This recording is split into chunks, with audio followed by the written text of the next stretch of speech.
Sometimes the truth is really hard to accept. Not everyone has the complete desire to receive truth. We have to understand that we are forever going to discover more truth about the universe or even about God. We can never say there is a book or a person who knows it all, because it's infinite. So at any one point in time, I can only know a finite amount of it. The big mistake we make is when we believe we know it all.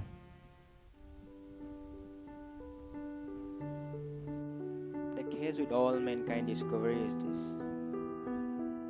We are looking at things that are occurring in nature and then try to replicate them in some way. For example, when we learn how to fly, we basically try to reverse engineer how birds fly. It's like getting a whiteboard marker and then trying to reverse engineer that without understanding it, or without being able to speak to the person who actually created it. So we have to go through this discovery of plastic first, the ink, and then over a period of hundreds of years or so, these things got developed. The truth is, we are only experimenting what could have been discovered thousands of years ago. The problem that we face, though, on Earth in the discovery of the truth of the universe is that while we're experimenting, we've got to come up with millions of experiments to actually determine the truth. Somebody's got to first have a seed of an idea. Then that idea has to have enough passion and drive behind for the person to want to follow through with it. They've got to have some faith that their idea may actually be something that can be utilised in the future. Then they've got to do and come up with a whole series of experiments to work out whether that actually works or not. And in this process, it's a very long-winded process. If you look at the history of it, that's how mankind discovers and develops things generally.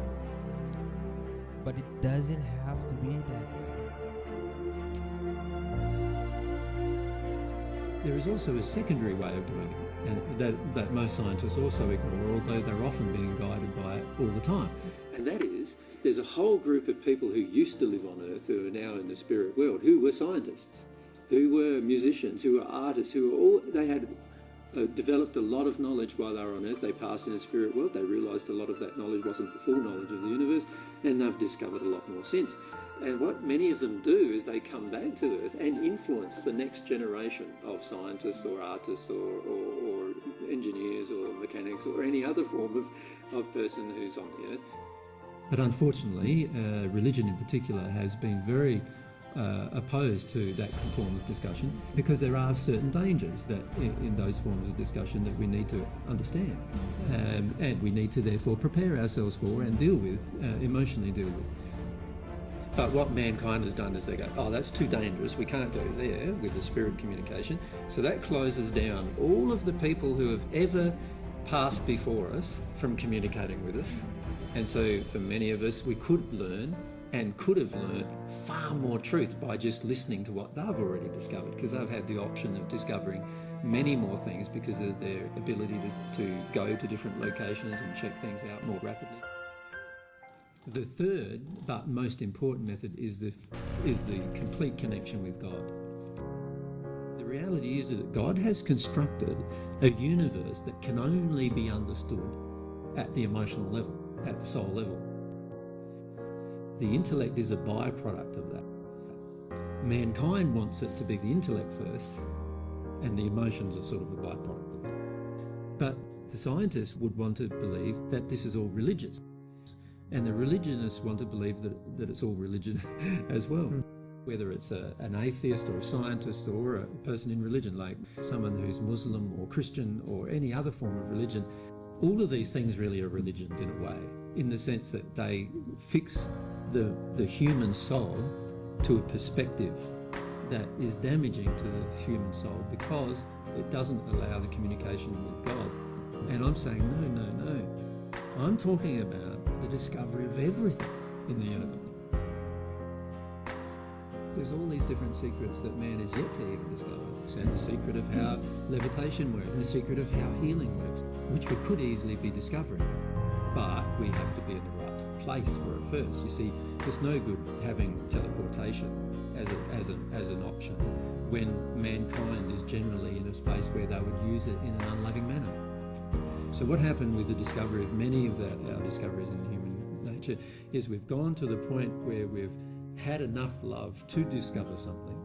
Then we've utilised that thing in an unloving manner, which has caused the degradation of the human race.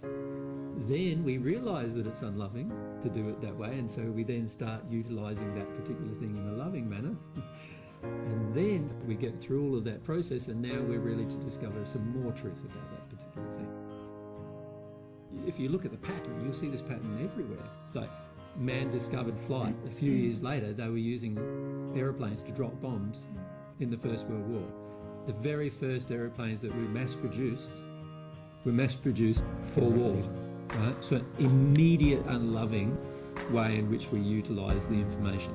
The inventor themselves had enough love to realise the power of their particular invention and what good it would do to humanity.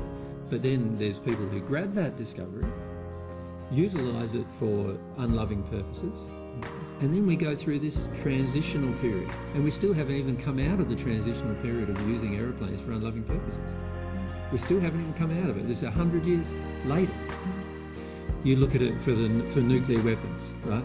There were people dedicated to discover nuclear power, and it ramped up during the Second World War because of the competition, if you like, between the Nazi regime and the Western powers. And eventually there was this discovery of the nuclear, of the atom, what happens when it splits and so forth. The immediate integration into that, into something that's an unloving act.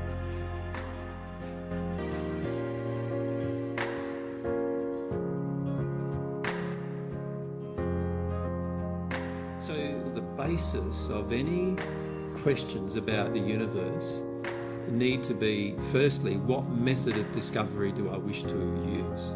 There is literally an infinite number of things we could discover in the universe, and if every one of them takes us 2,000, 3,000 years to discover, it's going to be a long time.